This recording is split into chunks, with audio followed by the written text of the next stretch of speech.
Hello, technical writing students. This is Julie Gross, your instructor, and this week we're going to work on response letters, or what our book calls adjustment letters.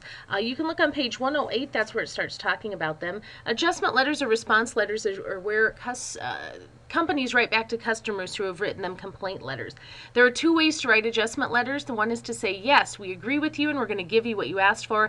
And the other way to write one is to say, no, we don't agree and you're not going to get what you asked for. And that's what your assignment is for this week. It says, write your own no response or adjustment letter answering the complaint letter that you wrote last week. So you have to think about what complaint letter you wrote, and you're going to pretend to be that company and writing back to your customer saying, no, you're not going to get what you asked for. So look at these specific directions on coursework under letter of response, and will tell you specifically what you need to do.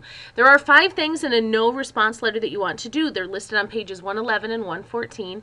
Number 1, you need to thank your customer for writing. Number 2, you need to restate the problem so the customer knows you understand the complaint. Number 3, you want to explain why the problem happened. Number 4, give your decision and just say no. And number 5, leave the door open for future business.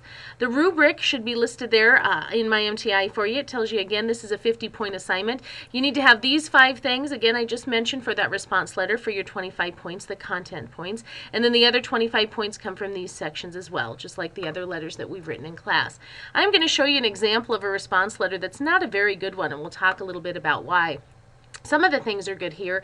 In your collaboration letter assignment that you worked on last week, you looked at a letter that was written to the Super Duper Water Shooter Company from a customer who was angry about their Super Duper water shooter not working.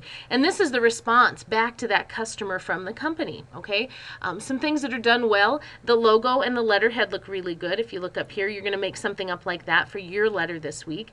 We have the date. We have the double spacings in between all of our elements and in between our paragraphs, which is good.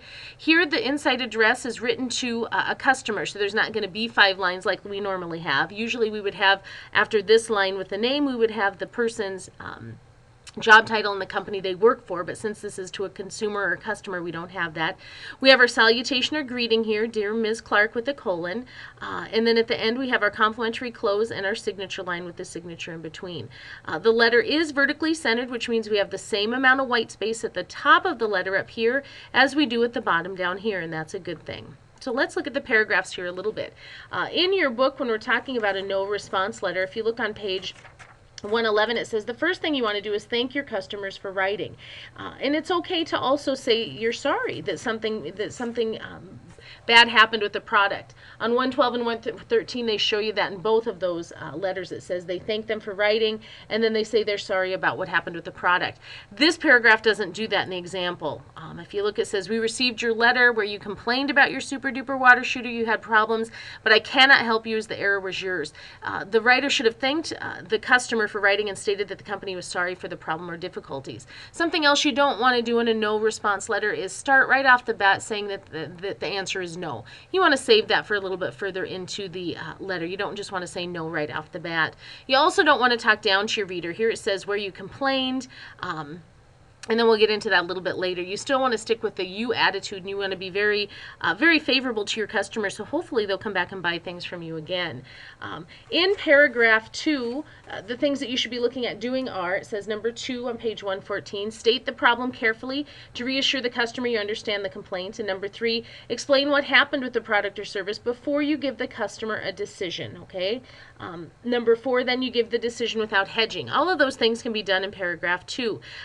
Some things that this one does, it says our qualified technicians took a look at your malfunctioning water shooter, and the only malfunction that occurred was with the operator. You don't want to do that. You don't want to accuse and say bad things about your customer.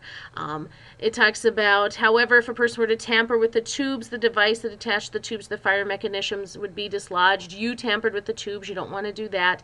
It does do something good. It does say we cannot reimburse you for your purchase or send you a new water shooter free of charge. You do need to come out and just give your decision like that. In the end paragraph, the things you want to do or want to focus on are leaving the door open for better or future business with the person. This probably won't happen in this letter. It says but remember you will have to treat the merchandise carefully to keep it in good repair. Again, if you talk down to your reader, they're not going to be convinced to buy something from you in the future. So again, pages 108 through about 114 are going to help you out with your response letter or your adjustment letter that says no. Remember to keep your reader in mind so that they will hopefully come back to you for more business. Thank you.